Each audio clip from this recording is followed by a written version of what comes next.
채용 때마다 비리 아니냐 이쯤 되면 이런 얘기도 조간신문에 나오고 있고요. 가족회사 아니냐 이런 얘기도 조간신문에 나옵니다. 일단 감사원의 얘기부터 들어보겠습니다. 감사원이 선관위를 감사 중입니다. 선관위 감사 결과 조직 전반에 걸쳐 채용, 인사, 복무 등 관계 법규를 무시하거나 이를 용인하는 행태가 관행화되어 있었습니다. 우선 선관위 고위직부터 중간 간부에 이르기까지 본인의 자녀 채용을 청탁하는 행위가 빈번하였고 채용 담당자들은 각종 위법, 편법적 방법을 동원 선거철 경력 경쟁 채용을 직원 자녀들이 손쉽게 국가 공무원으로 입직할 수 있는 통로로 이용하고 있었습니다. 이에 신속한 수사 착수 필요성이 높다고 판단하여 대검찰청에 수사 요청하였습니다. 감사원이 감사 결과 중차대한 채용 비리 의혹이 발견되어서 대검에 검찰의 수사를 의뢰한 상황입니다. 우리가 지난 선거 때 국민들의 소중한 한 표를 속풀이해봤거나 쓰레기 종량제 봉투에 받았던 이 선관위의 촌극을 아직도 생생히 기억하고 있는데 정작 해야 할 일은 제대로 하지 않으면서 가족 채용에는 열을 올렸다. 이런 비판이 오늘 거세게 나오고 있습니다. 그중에 앞거는 바로 이 장면인데 선관위 사무총장 아들을 세자로 부르면서 뽑았다는 겁니다. 함께 보시죠. 세자 저하의 선관위 채용. 이런 비판의 목소리도 가능할 것 같습니다. 2020년 김세환 전 사무총장의 아들 A씨가 강화군 선관위의 경력직으로 채용됩니다. 그 과정이 문제인데 모집 인원이 선발 인원 1명에서 2명으로 확대가 됐습니다. 애초에 채용이 필요 없는 자리인데 저 세자 저하를 위해서 없던 자리까지 만들었다라는 게 감사원의 설명입니다. 비공식 조건을 보면 8급, 35세 이하, 인천 출퇴근 가능자, 면접관은 김세환 사무총장 당시 동료 직원들로 구성이 되어 있습니다. 3명 중 2명이 만점, 2위로 당당히 합격을 했습니다. 채용 후에 특혜도 있습니다. 5년간 전보 금지 조건이 원래는 강화도 같은 선관위에는 달리는데 이 세자저한테는 전보 금지 조건이 없어요. 그래서 상급 기관인 인천 선관위로 바로 1년 내에 이동을 했습니다. 이른바 특혜죠. 그리고 관사 제공 명목으로 월세까지 지원이 됐다고 합니다. 다른 선관위 직원들에게는 없는 세자 저하만의 특혜입니다. 이른바 맞춤형 채용이 진행된 것 아니냐라는 의혹이 오늘 짙게 일고 있습니다. 정법전, 네. 정혁진 변호사님, 와, 이 선관위 사무총장 세네요. 아들을 잠시 후에 우리가 보겠지만 직원들이 세자로 불렀다. 첫 번째, 없던 자리까지 만들었어요. 강화도에. 그리고 전보 금지 조항까지 없애면서 1년 안에 상급 기관으로 샥 모시고 관세까지 지원해주고 월세까지 주고. 어떻게 보십니까? 일단 우리나라 헌법 114조에 선관위 규정이 있거든요. 네네. 어떻게 규정되어 있냐면 선거와 국민투표의 공정한 관리 및 정당에 관한 사무 처리를 위해서 중앙선거관리위원회를 둔다. 예. 이렇게 규정하고 있는데 헌법에 선관위 들어있는 나라 제가 알고 있기로 우리나라밖에 없습니다. 그 정도로 우리나라는 선관위를 특별 대우하는데 왜 선관위가 우리나라 헌법에 들어왔느냐? 우리나라 재헌의회 때부터 있었던 게 아니에요. 3차 개헌 때부터 있었는데 그 전에 뭐가 있었느냐? 3.15 부정선거 있었고 4.19 있었기 때문에 그때 선거가 굉장히 중요하구나. 예. 민주주의의 근간이구나 해서 다른 나라와 다르게 우리나라는 헌법에까지 선관위를 둔 거의 아주 굉장히 희귀한 그런 나라가 됐는데 그런데 선관위 조금 전에 앵커가 이야기했지만 선관위의 왕이 사무총장입니까? 이상하잖아요. 선관위에 누가 있느냐? 중앙선거관리위원장이 있고요. 중앙선관위원장은 총리급이에요. 네. 국가의전서열 6등인데 그런데 비상임이에요. 그러니까 대법관이 관례적으로 중앙선관위원장 맡고 있고 지금 문제가 됐던 권순일 대법관 선관위원장 했었고요. 그다음에 문제가 돼서 중간에 사퇴한 노정희 대법관도 선관위원장이었고 지금 노태학 대법관이 중앙선관위원장 하는데 그런데 이 선관위라고 하는 조직은 선관위원장이 왕노릇하는 그런 데가 아니고 사무총장이 실질적으로는 사무총장이면서 왕노릇했답니다. 제가 진짜 그 홍준표 시장이 무슨 폐쇄자 운운하길래 야 우리나라가 조선시대냐 말이 되냐라고 했는데 실질적으로 우리나라 조선시대급으로 만든 게 선관위 아니겠습니까? 네. 선관위에 세자가 있었다는 이야기니까 진짜로 폐쇄자 해야 될 사람이 있었다는 이야기 아닌가? 아, 그러네요. 선관위 전 총장 아들이 세자로 불렸으니까 사무총장은 왕이다. 그러니까 그렇죠. 문법엔 맞군요. 그러니까 그 세자가 있으면 세자 위에 누가 있습니까? 임금, 왕. 왕이 없이 세자가 있을 수 있습니까? 세자가 있었는데 그 세자가 어떤 세자냐? 그런 세자 필요 없고 반드시 폐세자 되어야 할 그런 사람이 아직도 중앙선관위에서 공무원이라고 우리나라 세금 받아먹고 있다. 지금 우리나라가 이런 현실이다. 이거 알아야 될 것 같고요. 예. 그다음에 오늘 신문 보고 많은 분들이 경악했겠지만 인사가 개판 아니었습니까? 네. 그런데 인사만 개판이 아니라 업무도 개판 아니었습니까? 작년에 그 국정원에서 선관위 보안 점검했는데요. 통상적인 해킹 수법으로 다 뚫리는 게 저희 선관이고요. 그다음에 심지어 선관위 패스워드 몇 번이었습니까? 저 아직도 기억하는데요. 선관위 패스워드가 1, 2, 3, 4, 5래요. 1, 2, 3, 4, 5. 1, 2, 3, 4, 5만 치면 그냥 선관위 그 거기에 쭉쭉 들어갈 수 있고 내부 개표 시스템도 엉망이고 투표지 분류기도 엉망이고 악성 코드에도 북한에 의해서 여러 번 감염됐다라고 국정원에서 이야기하고 있고 장비 관리도 부자격 업체고 용역 업체 직원이 내부 자료 유출하고 이런 조직이 선관인데 우리나라 헌법에 어떻게 되어 있다고 그랬습니까? 우리나라 헌법에 선거와 국민투표의 공정한 관리를 위해서 선관위가 있어야 된다라고 예. 헌법에까지 되어 있는데 저 개인적인 생각으로는 저런 선관위에 우리나라 총선, 대선, 지방선거를 어떻게 맡길 수 있겠는가? 네. 전 굉장히 심각하다라고 생각을 하고요. 여기에 대해서는 대통령부터 국정원부터 해가지고 굉장히 진지하게 이 부분에 대해서 밝히고 그다음에 처리를 갖다 하고 다시는 이러한 일이 없도록 업무와 그다음에 인사에 있어서 이런 그 비리가 없을 수 있도록 해야 되는데 한 가지만 더 말씀드리면 선관위가 왜 이렇게 됐습니까? 선관위가 감사를 안 받아요. 왜 선관위가 감사를 안 받았습니까? 독립기관이라. 알량하게 헌법 114조에 따른 헌법기관이라고 같은 헌법기관인 감사원의 대상이 아니다라고 우기고 그 우긴 게 지금까지 그 먹혀가지고 네. 감사를 안 받아서 이렇게 그 냄새가 나는 그런 썩은 조직이 된 것이 아닌가 저는 그런 생각이 듭니다. 자, 강한 비판 주셨는데 송영훈 변호사님, 이 세자, 사무총장 아들 세자의 채용은 확실한 채용 비리로 보이십니까? 앞서 우리가 간략하게 봤는데 보도에서는 더 자세하게 지금 나오고 있거든요. 필요 없는 자리를 만들어 채용을 했고 심사위원들이 아버지 친구, 그러니까 주상전화 친구분들이 들어가서 만점을 3명 중에 2명은 굉장히 고득점을 줬다.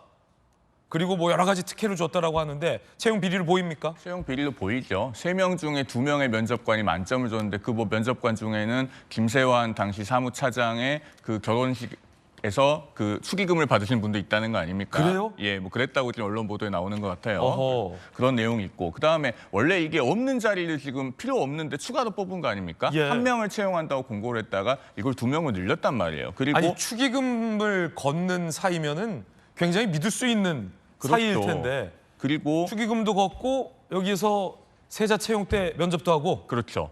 그리고 지금 그 원래 1명을 뽑기로 돼 있다가 2명을 뽑기로 했으니 그럼 없는 자리를 하나 늘린 거 아닙니까? 예. 이런 걸 보고 이제 위인설관이라고 하죠. 그리고 조건을 부과하면서 이게 응시 인원이 줄었다고 해요. 35세 이하, 뭐 인천 출퇴근 가능자 이런 조건을 부과하면서 경쟁률도 줄었고 그러니까 이건 누가 봐도 채용 비리고 아, 원래는 그렇게 안 해요? 35세 이하 인천 출퇴근 그 조건이 가능자. 원래 처음에 그 조건이 원래 없었다가 부과가 됐다고 합니다. 예. 그런데 이 조건이 지금 그 김세환 사무총장 아들 신상과 일치했다고 그런 언론 보도가 나왔거든요. 그러니까 이런 것들은 총체적인 채용 비리로 보이고 앞서 이제 정혁진 변호사님도 말씀을 하셨지만은 선관위는 이번 그 감사원 감사 전까지 직무감찰 대상이 아니다라는 태도를 고수를 해왔습니다. 그런데 이게 법적으로는 사실 근거가 없는 이야기인 게요. 우리 감사원법에 보면은 이제 24조에서 직무감찰의 범위를 규정하고 있는데 국회, 법원, 헌법재판소는 명문으로 제외를 하고 있어요. 예. 그런데 선관위는 제외하지 않고 있습니다.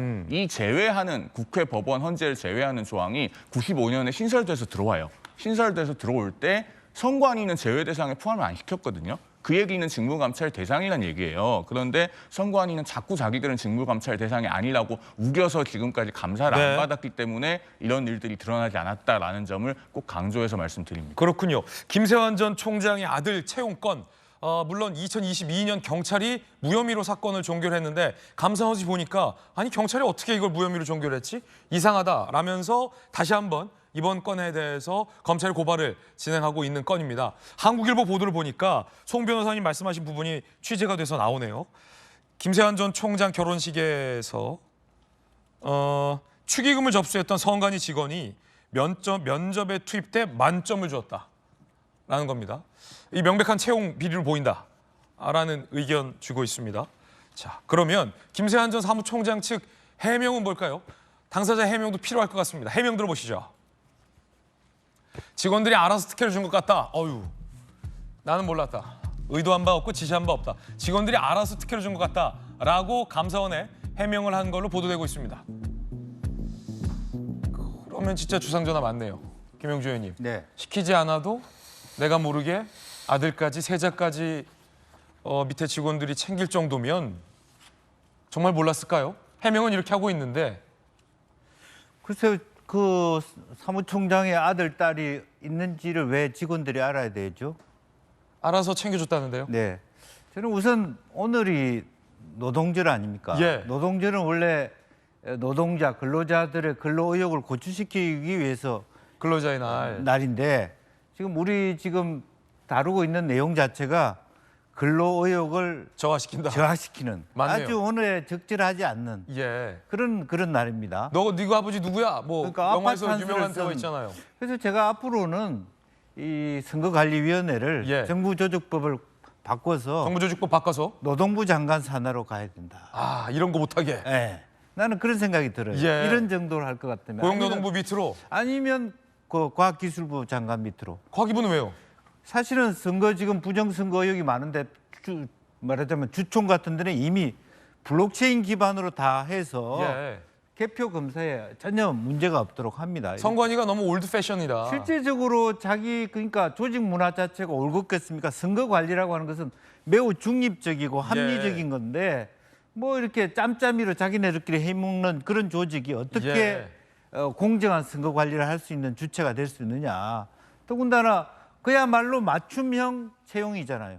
그 아이를 정해놓고 그 아이에 맞는 조건을 따서 네. 다른 사람은 지원할 수 없도록 하는 것. 더군다나 5년 내에는 이동할 수 없음에도 불구하고 싹 그 내용을 빼면서 바로 당해 연도에 광화에서 인천으로 돌린다든지 혹은 예. 실제로 직원을 뽑을 때 사실은 지방자치단체의 동의를 얻어야 될 경우가 있습니다. 그런 경우에도 청탁까지 했어요. 그렇게까지 적극적으로 일을 해서 채용하는 부정을 저지르는 네. 그런 조직이 그동안에 아무것도 뭐 크로스 체크를 못하는 헌법기관이 남았다는 것은 예. 헌법을 개정해서라도 손을 봐야 되고요. 이번에 걸려 있는 조직에 가담하는 사람은 훨씬 일벌백계로 중한 그런 어떤 처벌이 있어야 된다. 저는 그렇게 생각합니다. 이 선관위 조직 문화가 도대체 어떻게 된 문화냐라는 지적이셨는데 조기현 변호사님, 이 김세환 전 사무총장의 아들이 결혼을 해요. 근데 그 결혼식에 선관위 직원이 투입돼서 축의금을 걷었다고 해요. 근데 그것도 굉장히 놀라운 게 뭐 너무 가깝고 정말 선관위 부하 직원이지만 공무원이잖아요. 가족 같은 관계라서 축의금을 걷었다라고 해명하면 할 말이 없겠지만 사무총장이 혼주이고 사무총장의 아들이 결혼하는데 선관위의 직원이 가서 그 아들의 축의금을 걷었다. 그리고 이 아들이 강화군 선관위에 경력직 채용될 때 면접관으로 들어가서 만점을 줬다. 이거를 그냥 가족 같은 사이다라는 말로 해명을 할 수 있을지. 글쎄요. 말도 안 되는 상황이죠. 이게 일반적인 회사든 아니면 공무원 조직이라도 이 휴일에 결혼식에 불러서 축의금을 받게 한다. 이러면 직장 내 갑질이죠. 직장 내 갑질 아닙니까? 예, 그게 말도 안 되는 상황이고요. 근데 스스로 내부에서 가족 회사니 세자니 이런 말들을 자기들끼리 했다고 하면 이런 비분위기가 만연돼 있다는 겁니다. 예. 그런데도 불구하고 이게 어떤 문제가 있는지 느끼지 못할 정도로 이 내부 조직 문화가 심각한 상황에 와 있었다는 거죠. 최초의 감사원이 선관위 감사한다고 할 때만 해도 일견 이게 감사원이 선관위까지 길들이는 거 아니냐, 헌법기관인데 관행적으로 관례적으로 해오지 않던 걸 왜 하느냐 이런 문제제기가 있었죠. 있었죠. 예.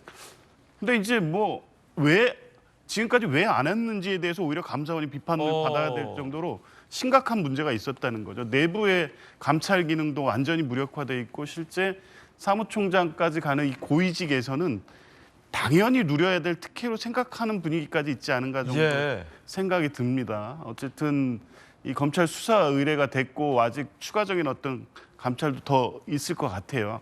철저하게 밝혀서 네. 다시는 이런 내부 문화가 뿌리 내리지 못하도록 해야 되겠죠. 지금 지방 기초단체도 이렇게 운영되는 데가 없습니다. 내부 감찰이라든가 비위에 대해서 철저하게 징계를 하고 문제를 삼거든요. 우리나라의 국가기관 중에 이런 정도의 비위가 만연돼 있다는 것이 지금 상상도 할 수 없는 그렇죠. 일이고요. 차제의 선관위도 완벽하게 이 수동적으로 이 감찰 자체에 문제 제기하고 이러지 말고 외부 감찰을 통해서 또 수사를 통해서 네. 비위에 대해서는 철저히 법적 책임도 묻고 내부적으로는 감찰이나 이런 부분을 강화할 수 있는 내부 자정 기능도 스스로 좀 들여다봐야 될 것 같습니다. 아들, 딸 취업 걱정 안 하는 부모님 없고 우리 아들, 우리 딸이 번듯하고 좋은 회사에서 일하기를 바라지 않는 부모도 없을 텐데 김세환 전 사무총장의 해명은 어떻게 보세요? 직원들이 알아서 해준 것 같다. 그럴 리가 있겠습니까? 그러니까 이게 만연돼 있다는 거죠. 알아서 한다는 것은 알아주기를 바라고 한 행위 아니겠어요? 예. 그러니까 당연히 내부에서는 아무 정보 없이 이 사람이 누군지도 모르고 블라인드 테스트를 했다는 얘기도 전혀 없는 걸 보면 누구의 아들, 누구의 딸, 선관위 사무총장 누구의 아들, 딸이 이미 이 인사 채용 절차에 응모를 했다는 사실부터 내부적으로 다 정보 공개가 됐다고 보는 게 맞겠죠. 이게 만약에 김세환 전 사무총장 말이 사실이려면 정말로 우연히 겹쳐야 되는데 김 전 총장 아들이 세자가 면접장에 딱 들어갔는데 나 결혼식 때 축의금 묻었던 우연히 이렇게 됐다는 거잖아요. 사무총장 모르게. 그러니까 그런 우연이 어떻게 있을 수 있겠습니까? 예. 다 필연으로 자기들끼리는 그런 상황에 대해서 이미 다 알고 있었고 결과까지 이미 내놓고 진행한 형식적 절차였다고 보여지는 게 맞습니다. 네. 자, 그 사무총장의 아들을 직원들은 왜 도대체 세자라고 불렀을까요? 다 공무원들이에요. 들어가기 힘든 직장입니다. 선관위 신의 직장으로 불려요. 김세환 사무총장 아들과 직원 몇몇, 인천 선관위와 중앙 선관위, 이동 대상자까지 포함했습니다. 강화에서 인천 선관위로 가더니 이제는 중앙 선관위까지 진출. 김세환 당 총장 결재해주지 않고 반려했다고 합니다. 직원들, 반려당한 직원들, 세자와 불화가 있나 보다. 이 사무총장이 세자랑은 좀 불화가 있나 보네. 자기네들끼리 이런 얘기했다는 거예요. 사무총장이 7급 인사까지 신경 쓰냐? 볼멘 소리를 했다는 겁니다. 사무총장을 이른바 뒷담화하면서 직원들이 무슨 사무총장이 7급 인사까지 이런 거 그냥 눈 감고 결제해주면 딱 중앙선관위로 이번에 갈 텐데 왜 그래? 세자랑 안 좋나 봐. 이런 얘기를 했다는 게 감사원의 감사 결과인데요.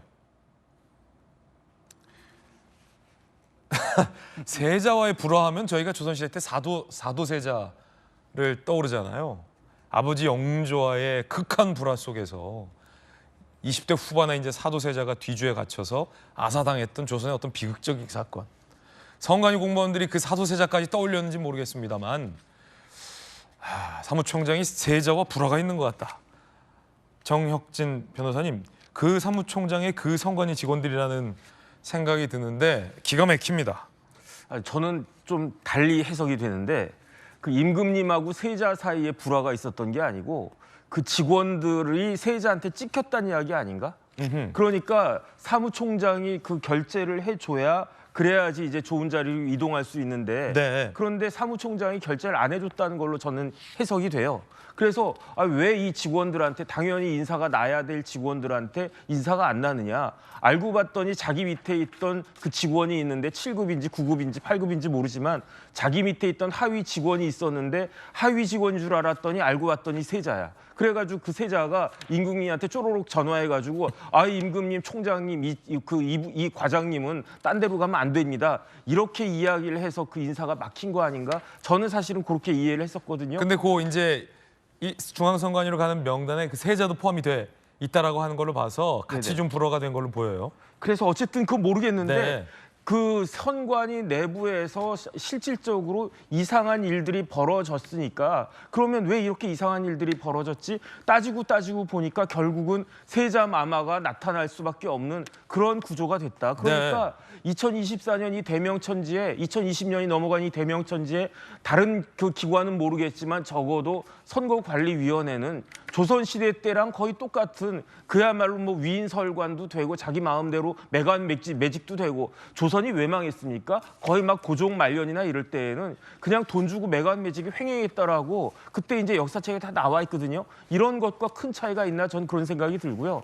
그다음에 제가 제일 황당하게 생각했던 거는 김 총장이 뭐라고 그랬습니까? 직원들이 알아서 해줬대. 그게 더 문제 아니겠습니까?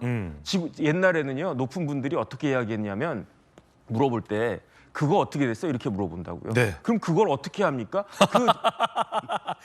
다짜고짜. 다짜고짜 그게 물어봐요. 정부장 그거 어떻게 됐어? 그러면 저는 어떻게 생각해야 되냐면 예. 장관님이나 차관님이 뭘 지금 생각하고 계시나 골똘히 생각한 다음에 그거 김진애 거 뭐 훌륭합니다. 이런 식으로 답을 알아서 해야 된다는 거 아니겠습니까? 예. 거기서 틀리면 찍혀가지고 그 자리에서 밀려나고 그거를 잘 맞춰야 저 친구 일 잘하네. 내 마음을 잘 아네. 이거 아닙니까? 지금 김 총장 이야기하는 게 자기는 아무 말도 안 하고 그냥 가만히 있는데 두고 보는 거예요. 저 밑에 있는 직원이 내 마음을 알아가지고 우리 애를 잘 뽑아주나 아니면 원칙대로 해가지고 우리 애를 갖다 탈락시키나 그렇게 했다라고 이야기하는 걸로 전 이해가 되기 때문에 차라리 노골적으로 우리 애 요번에 시험 보는데 꼭 붙여놔라 이렇게 이야기하는 것보다 밑에서 알아서 설설설 기면서 우리 애들 뽑아줬다라고 하는 게 훨씬 더 저 악질의 그 나쁜 비위가 있었다라고 저는 자백하는 거 아닌가 싶습니다. 김 전 총장도 이렇게 말하는 걸 봐서 특혜가 아들에게 있었다라는 것은 인정하는 거잖아요. 그렇죠. 그런데 나는 몰랐다. 직원들이 알아서 줬다라고 하는 거니까 이게 어떻게 보면 본인에게 가야 할 책임을 직원들에게 미루는 것 아니냐라는 논란도 가능할 것 같은데 아니 김 총장이 모르는 게 아니에요. 예. 나도 알고 직원도 알았는데 내가 명시적으로 말을 안 했지만 네. 이심전심으로 거의 텔레파시를 갖다 딱 쐈더니 그걸 잘 받은 그러한 직원들이 네. 알아서 했기 때문에 난 책임이 없다. 그게 말이 됩니까? 더 큰 책임을 물어야 된다라고 저는 생각합니다. 예. 그렇군요. 참 정영진 변호사님 그거 어떻게 됐어요? 잘 모르겠는데요.